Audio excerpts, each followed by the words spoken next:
morning students, as we have completed our 2 units of the syllabus, but some students have some problems in these 2 units. So I will discuss these problems here.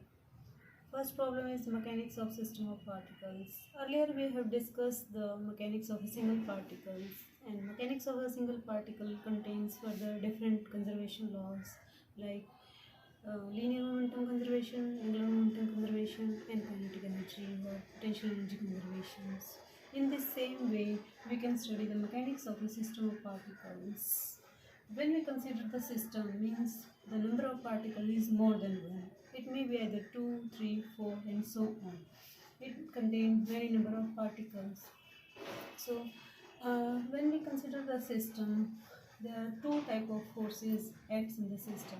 One is the external force, which force is from outside the system, and second is the internal force, which is inside the system due to the different particles, and these different particles applied force on each other.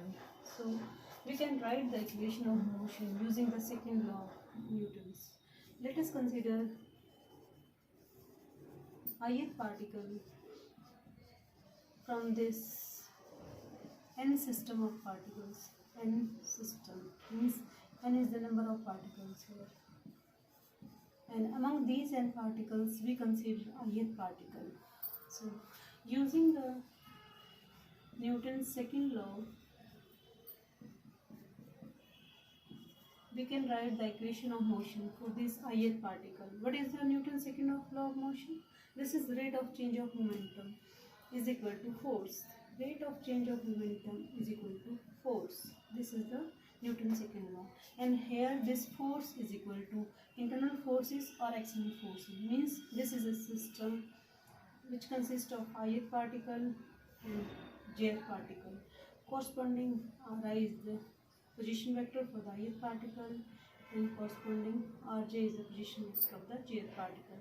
This is, suppose this is the boundary of our system, and external forces applied outside this system, and the internal forces are due to ith particle is applied force on jth particle, and jth particle is applied on force on ith particle. So the total rate of change of momentum is equal to Fe of I plus F of Ij. Okay, this is the equation of motion for the ith particle. If we write down the equation of motion for n particles, what we will do? We will do the summation. Summation is varying from 1 to n, and dp by dt. Here is also I, here is also I, and all these are vector quantities. If we don't put vectors, you should put use the vectors here. So this is equal to summation of I is equal to 1 to n. F of IE, external forces, plus I is equal to I, we use two vectors here, I comma j is equal to 1 to n, and I is not equal to j. Here Fij. And how you can explain, or we can understand this I is equal to I comma j equal to 1 to n, and I is not equal to j. Suppose we consider 3 particles in the system. 3 particles means 1, 2, 3. Now we consider first I is equal to 1 and j are 2 and 3 are j particles. So total forces is F of 1, 2 plus F of 1, 3. Okay.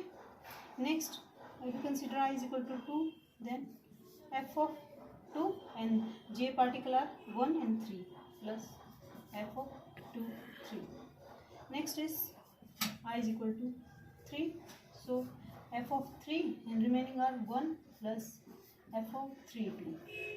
Here F11, F22, F33 are 0. Why these are 0? Because the particle itself cannot be applied the force on itself. अपने आप में कोई भी force अपने आप नहीं लगाएगा particle. So these forces are equal to 0. Using the Newton's third law of motion, using Newton's third law of motion. What is the Newton's third law? Every action there is equal and opposite reaction. So f of ij is equal to minus f of ji. And using this concept, suppose this I particle is 1 and j particle is 2. What is this? F of 2 and 1. These are equal and opposite, and these are cancelled out. F of 1 2 and f of 2 1. Similarly, f of 1 3 is equal to minus f of 3 1. Again, this term is also cancelled out. Again, f of remaining term is 2 3. I is equal to 2, j is equal to 3 is equal to f of minus 3 2. So all the forces, internal forces are cancelled out. So what is left in the equation? This is equal to 0 by this. And we have left with I is equal to 1 2 and dp by dt is equal to summation of I into f of e. Okay. And f of e, what is the summation of f of e? F of e is the total force acting on all the particles. So we can write is this f of e. And what is this? This dpi by dpt is it. So this is the equation of motion for system of particles. We use this equation for the system of particles. Now we will discuss the different conservation laws for this system of particles. First conservation law is conservation of linear momentum. What is the conservation of linear momentum? When the total force is equal to 0, then the linear momentum is conserved. How we can say that?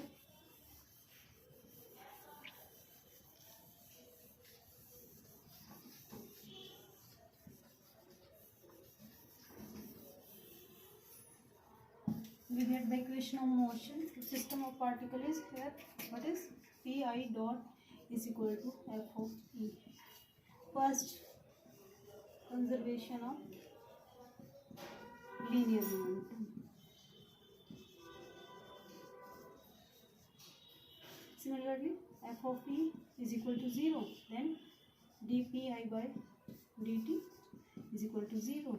This is written as dpi by dt, and dpi by dt is equal to 0 means p is constant. In this way we can show that the conservation of linear momentum. And what is the next law? Is conservation of angular momentum.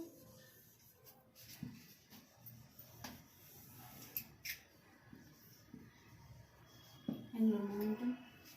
What is the angular momentum? We already know that. We can denote the angular momentum by the letter L, and L is equal to R cross P. Okay, this is the single particle system. If we write it for a system of particle, we can write it as for ith particle Ri and cross Pi. This is for ith particle. When we consider the system, this is single particle. Okay, this is ith particle.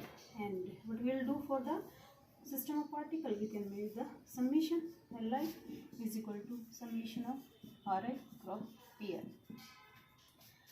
Now we will differentiate with respect to, or we can write it Li is equal to simple L. We can differentiate this L, d by dt is equal to d of dt into R cross Pi. First we differentiate this equation. We can write it as first differentiation with respect to Ri, then differentiate with respect to Pi. First is dRi by dt cross Pi plus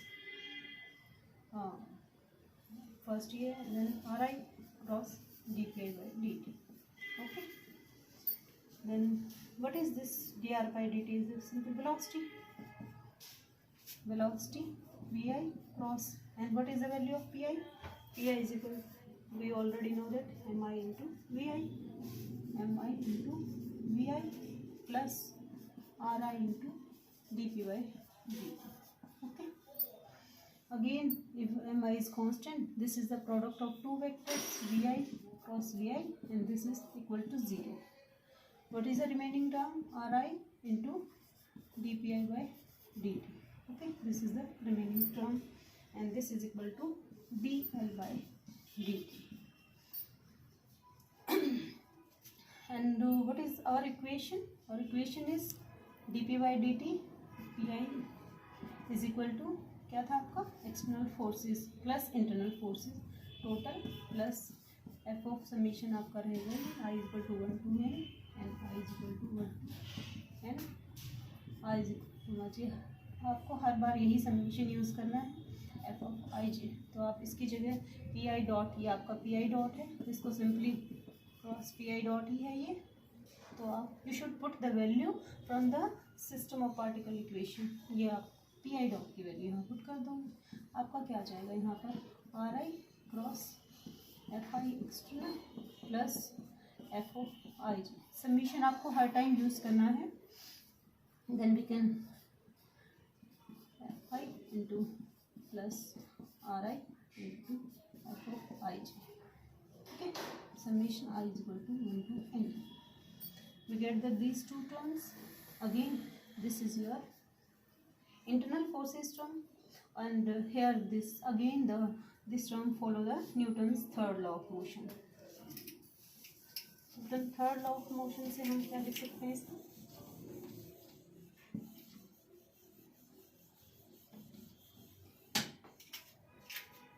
ये आपका क्या है अभी, d l by D t is equal to summation of are I cross f i external plus summation of are I cross f i j. अब हमने यहाँ पर लगाना है आपका Newton third law. Again Newton third law क्या कहता है, f i j is equal to minus f of j i. हमें ये अप्लाई करने के लिए इस टर्म को क्या करना पड़ेगा, और हम क्या और भी क्या कह सकते हैं, this is your external torque लिख सकते हैं ना, external torque, torque is the multiplication of position vector into force external, same this is internal torque, and we can use this internal torque here R I cross F of I J, and using this Newton third law we can split this term into two parts means हमने इसको half कर दिया, half करके आप इसको ith vector के लिए लिखोगे और jth के लिए लिखोगे। क्यों लिखोगे, क्योंकि I पार्टिकल जे पार्टिकल पे फोर्स अप्लाई कर रहा है और जे पार्टिकल I पे अप्लाई कर रहा है फोर्स, तो हम इसको क्या लिखेंगे, R J cross F of J Y लिख सकते हैं ना। अगेन क्या आपको यहाँ पर एफ आई जे की वैल्यू पुट कर सकते हो, 1/2 are I cross f i J minus are j और एफ ऑफ आई जे हो जाए, यहाँ से ये कॉमन आपका आ जाएगा 1/2 are I minus are j, और क्रॉस में कॉमन क्या आ जाएगा एफ आई जे, आ गया ना आपका कॉमन। इसको क्या लिख सकते हैं, इसको लिख सकते हैं 1/2 are I J cross F of I J. Again these are the two vectors and cross product of these two vectors is equal to 0, means total torque is again 0. And what is the remaining term, this is external torque is remaining here, this is equal to 0.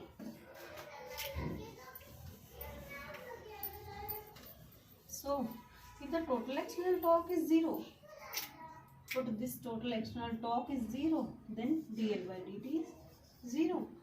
In this way L is find out to be constant. This is the conservation of law for angular momentum for system of particles. Now third is conservation of energy. What is the conservation of energy? Means total energy. Total energy means kinetic energy and potential energy should be constant. And कब होती है ये constant? ये constant जब होती है जब internal forces जो होते हैं वो central nature के होते हैं, और जो एक्सटर्नल फोर्सेस होते हैं वो कंजर्वेटिव नेचर के होते हैं, ठीक है। Now the conservation of energy,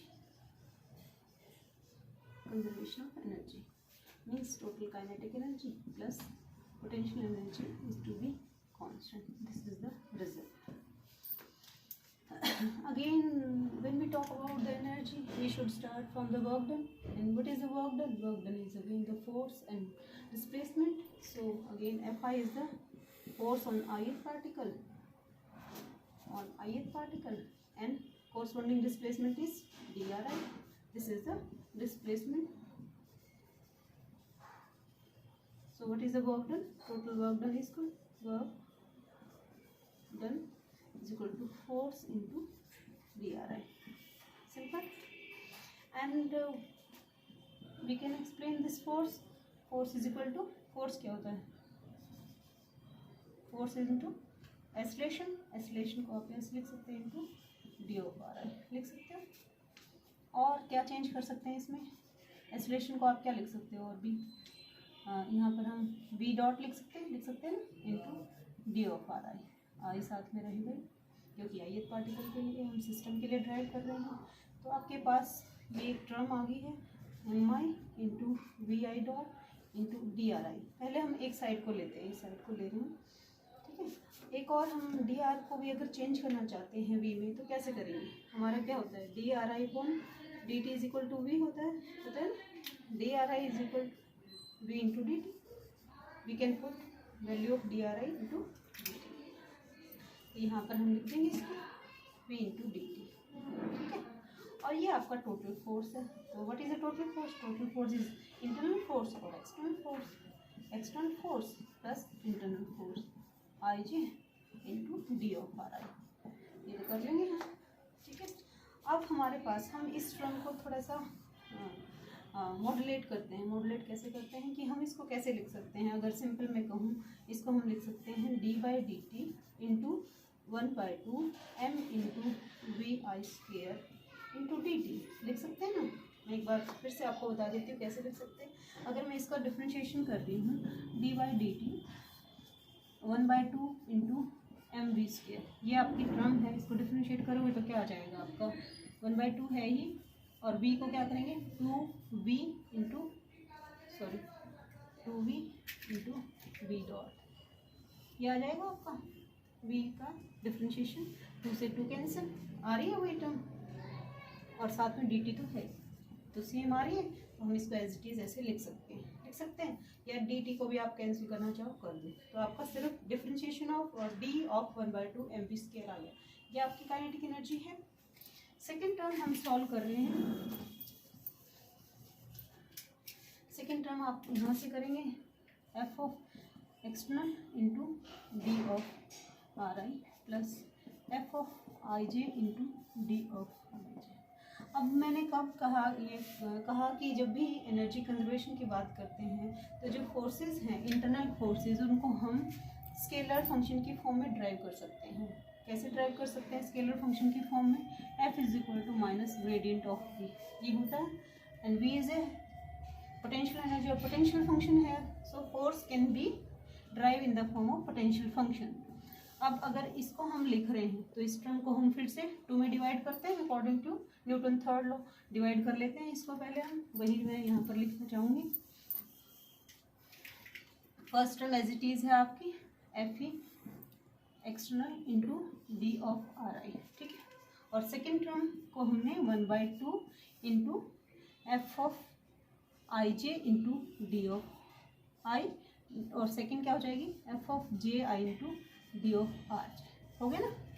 same procedure है तीनों में। फिर हमने इस टर्म को लेने के लिए हमने क्या कहा कि force is equal to minus gradient of v, और f ऑफ अगर मैं इसको कहूँ IJ है तो ये क्या होता है ग्रेडियंट ऑफ I, जो भी फर्स्ट फंक्शन है, means this is the force on ith particle by jth particle, so we can change with respect to I। हम I की ही को चेंज कर रहे हैं यहाँ पर, ये क्या आ जाएगा VIJ लिख सकते हैं। और सेकेंड क्या लिख सकते हैं एफ ऑफ JI है तो क्या लिख सकते हैं माइनस ग्रेडियंट ऑफ, यहाँ I था तो I आया पहले, यहाँ J था तो यहाँ J आ जाएगा, ये J लिख दिया, और VJI, ठीक है। लेकिन VIJ को हम क्या लिख सकते हैं, V क्या है यहाँ पर स्केलर फंक्शन है, तो स्केलर फंक्शन का मतलब क्या है VIJ is equal to VJI। Similar है, हम कोई भी यहाँ पर VIJ लिखें या VJI सेम थिंग है, तो हम इसको लिख सकते हैं minus gradient of J into VIJ, ठीक है। अब हमारा काम क्या है निकालना, हम इनकी जगह IJ और f ऑफ JI की वैल्यू को सिमिलर एक ही ग्रेडियंट में चाहते हैं। यहाँ पर आपका अलग अलग है ग्रेडियंट, यहाँ विद रिस्पेक्ट टू I है, यहाँ पर विद रिस्पेक्ट टू J है। हम इसको IJ चाहते हैं दोनों में, तो हम क्या करेंगे IJ is equal to minus gradient को क्या लिखिए डी बाई डी RI लिख सकते हैं, लिख लिया इसको, इंटू वी आई जी। इस टर्म को मैं कह रही हूँ यहाँ से। अब इसको मैंने जो है ऊपर आई जे से मल्टीप्लाई कर दिया और डेल ऑफ आर जे से डिवाइड कर दिया, कोई फर्क नहीं पड़ता, इक्वेशन से कर दिया। अब हम इनको इंटरचेंज कर लेंगे यहाँ पर, इसको इससे और इसको इससे, बस यहाँ से इसको यहाँ लाना है और इसको यहाँ ले जाना है। D by D of R J into we I j और d of are I j divide by D of are i. ये हो गया सिंपल। अब इस ग्रेडियंट को हम क्या लिख सकते हैं, लिख सकते हैं वी आई जे, क्योंकि नीचे आई जे के रिस्पेक्ट में है, वी आई जे भी लिख सकते हैं। अब इसको हम खोल लेते हैं, डी आर आई जे को क्या, i J into del of are j, और किसके रिस्पेक्ट में है, आर आई के। इसको मैं थोड़ा सा और आपका यहाँ पर लिखना चाहूँगी।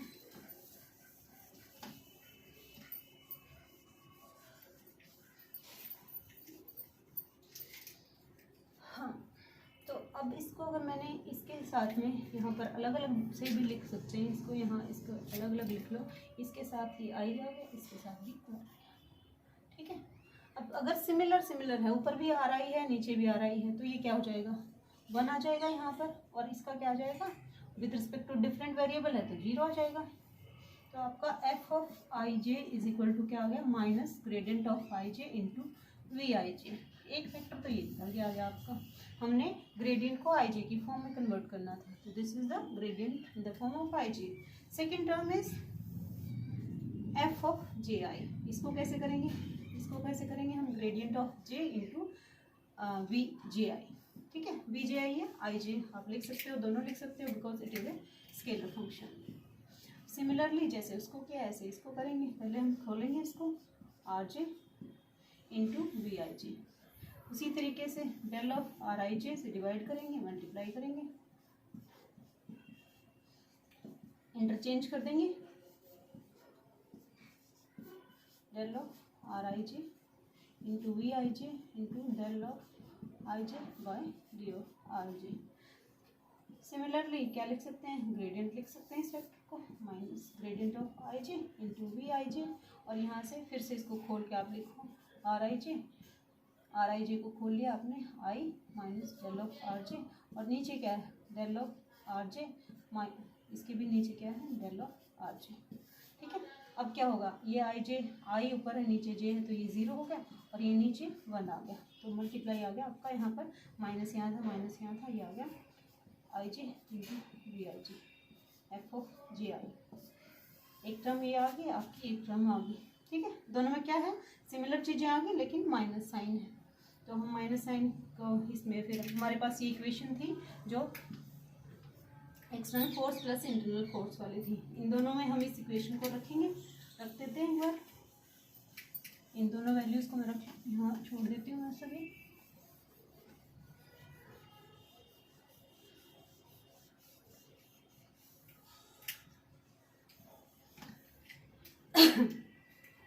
अब आपका जो है यहाँ पर क्या आया, अगर मैं सिर्फ इंटरनल की बात करूँ तो एक्सटर्नल भी लिख लो आप साथ में, into del of are I J plus 1/2 into i j की जगह क्या लिख दें, minus gradient of I J into we I j लिख सकते हैं ना, और इसके साथ क्या है, आर आई, और नेक्स्ट है आपका एफ ऑफ जे आई की जगह रख दो। अब ये प्लस है तो यहाँ पर ये प्लस है, आई जे इंटू वी आई जे, ये हो गया, इसके साथ डेल ऑफ आर जे। ठीक है। अब हम फिर से F of into D of are I plus 1/2, क्या कॉमन ले लेंगे इसमें से, कॉमन ले लेंगे हम, माइनस टाइम, अगर मैं कॉमन लिखूँ तो क्या है कॉमन, ग्रेडियंट भी है और वी आई जे भी है, आई जे और वी आई जे कॉमन है, और बचा क्या आपका, i J plus del of are j, ये है। अगर माइनस कॉमन ले लेते हैं तो इसके साथ माइनस यहाँ पर आ जाएगा, प्लस, ये होगा आपका माइनस। इसको क्या लिख सकते हैं, F of E into del of are I J plus 1/2, ये क्या वेक्टर बन गया आपका, अगेन आर आई जे बन गया ना, आई यहाँ पर है, जे यहाँ पर है, और माइनस अगर यहाँ रखो तो ये क्या हो गया, gradient of I J into we I j. ठीक है, क्लियर है।